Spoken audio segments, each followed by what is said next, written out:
Federal grant money is on its way to California to help us prepare for man-made threats like terrorism, as well as natural disasters. The focus areas include election security, cybersecurity, and border security.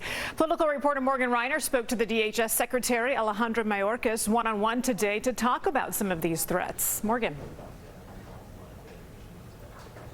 Yeah, the secretary told me that the threats to the homeland are evolving. 20 years ago, he said the biggest threat was a foreign terrorist trying to enter the country. But now he said the greatest threat is domestic violent extremism, which he says stems from an ideology of hate, anti-government sentiment, false narratives, and more.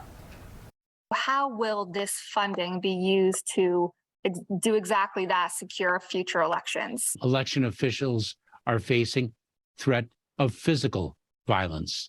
They are facing the threat of cybersecurity attacks. And what we do is we provide resources so that they can secure the polling place where people vote. Can you be more specific about where the election security threats you say are coming from? Of course, they are coming from within and from the outside.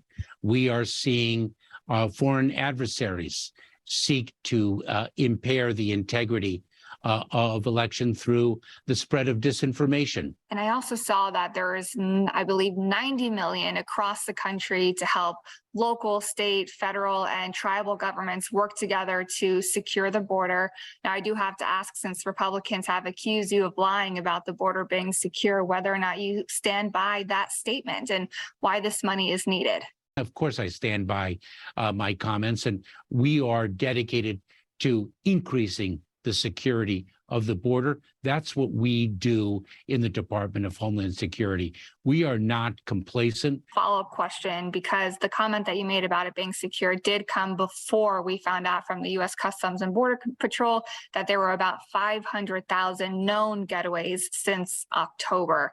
I know you said that you still stand by your statement, but what do you see and think when you see that 500,000 known getaways were recorded since October? Morgan, exactly what I said just a moment ago. We've got work to do to make the border more secure. I think I can do that. Now, part of the money is also going to nonprofit organizations like churches and temples that are seen as at high risk. So I asked the secretary if that meant he knows of a threat, a credible threat. He says there is no credible threat at the moment, but that he is very mindful of the landscape as a whole. That was Morgan Reiner reporting, and you can tell that she asked the tough questions that a lot of folks are asking about border security. Important stuff. Border security, election security, things that are top of mind, and it's good that she got some answers on that.